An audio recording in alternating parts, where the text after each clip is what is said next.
Hi, I'm Sabrina Brown, and this is my final for my public speaking class. Public speaking is most people's biggest fears.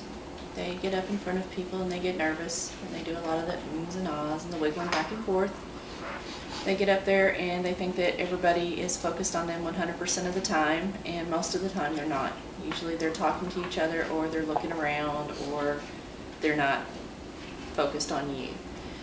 What helps with things like that are visual aids, and if you have some kind of material that you can hold up and show them to make them focus on something other than you, because that also takes the pressure off of you thinking that they're watching you. What I found in my informative speech that I did well was I was well prepared. I had my outline done. I think that that went well. I think that all my material flowed really well in that speech. What I did that wasn't so well in that speech was my ums and ahs, my clicks. I do a lot of the clicking, and then my back and forth wobbling side to side. When I get nervous, that's kind of how I do that. For my demonstrative speech, that speech I found to be a lot easier because I wasn't focused on the camera so much. I was focused more on the task at hand. I didn't have the PowerPoints or anything like that up that I had to focus on. I was just focusing on showing the different steps and the processes that I was going through in that video.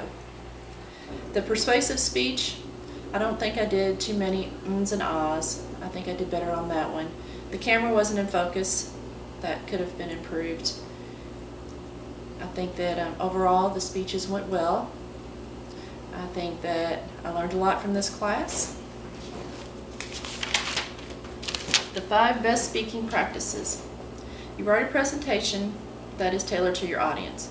So you want to get something that your audience is interested in, that your audience knows something about, maybe something that they want to learn more about. That would be a great way to get them focused on what you're saying. Because if you get something that they're not interested in, or that they know too much about, they're not going to be interested in your speech anyway because they already know everything. You need to reinforce your presentation with supporting materials. Get a lot of citations, a lot of quotes, and be sure to quote your sources. You can do that also by number 3, creating powerful visual aids. So that also helps you, and it also helps your audience. It helps you because it keeps you on task and you focus on what's on the visual aids, and you're not focusing so much on people staring at you or wondering if you're going to mess up or anything like that. You're focused on what your speech is about. The other thing is the audience. They won't be focused on you so much. They'll be looking at the visual aids. They'll be looking at what you have on the board, and it also reinforces what you're saying. Practice delivering an impressive presentation. The more you practice your speech, the better you're going to be at it. It's best not to do a speech thinking that you can just look at your paper and say, okay, well, I'm ready to go. Because if you do that, then you're not going to have a very good speech. You need to have things well thought out. You need to be prepared when you go up there with material that supports what you're saying. And it also needs to be cited and documented. Enhance your vocal skills to engage your audience. Now that has 2 parts to it. One is don't get too loud and don't get too soft with your voice. If you're too loud, you're going to scare your audience to death and they're not going to pay attention to you. They're going to be laughing and cutting up. If you're too low, then they're not going to be paying attention to you because they can't hear you. And then the other thing is you can emphasize your voice, so you can make it louder or you can make it softer to press points that you have in your speech. So if you get louder with something, that would sometimes startle people and they would look up to see what you're talking about if they're starting to drift away from what your speech is about. And then the other thing I found was you evaluate the success of your presentation. So go back, look at the films, look at your notes, see what you could have done better. And then some people will critique you. Don't get offended by those critiques. Look at the critiques and look at them as a learning experience. Don't look at them as people picking on you or being mean to you. Look at them as people just trying to help you out. Because when I went back and I looked at my speeches, I found a lot of the things that people had commented on my post about, that they were correct, and also that my teacher had said. The biblical principles that are relevant to public speaking. What I found one in Proverbs. It says, "He who guards his lips guards his life, but he who speaks rashly will come to ruin." I think that applies with public speaking because if you're credible, people are going to come back, they're going to believe you, they're going to be more apt to listen to what you have to say.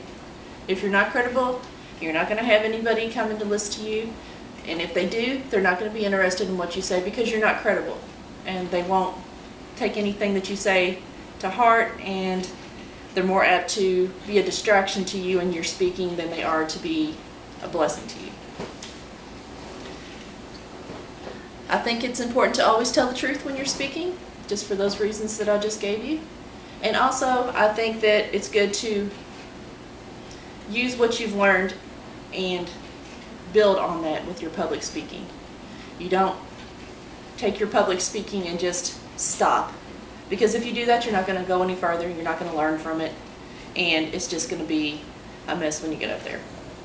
If you get a lot of visual aids, I found that that's a lot easier for me because I'm good at pointing and going down the steps with my visual aids. But if I don't have visual aids, then I'm more apt to look at the camera and be freaked out and do a lot of wiggling and things like that.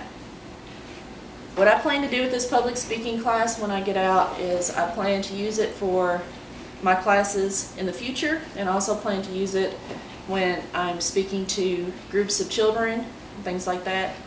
It's easier for me now to get in front of people and speak. I'm still not 100%. I'm really nervous all the time still, and I still see myself doing the things that I did at the very beginning of the class. I think I've gotten better at it with practice, but I still think that there's a lot of practice that needs to be done with that.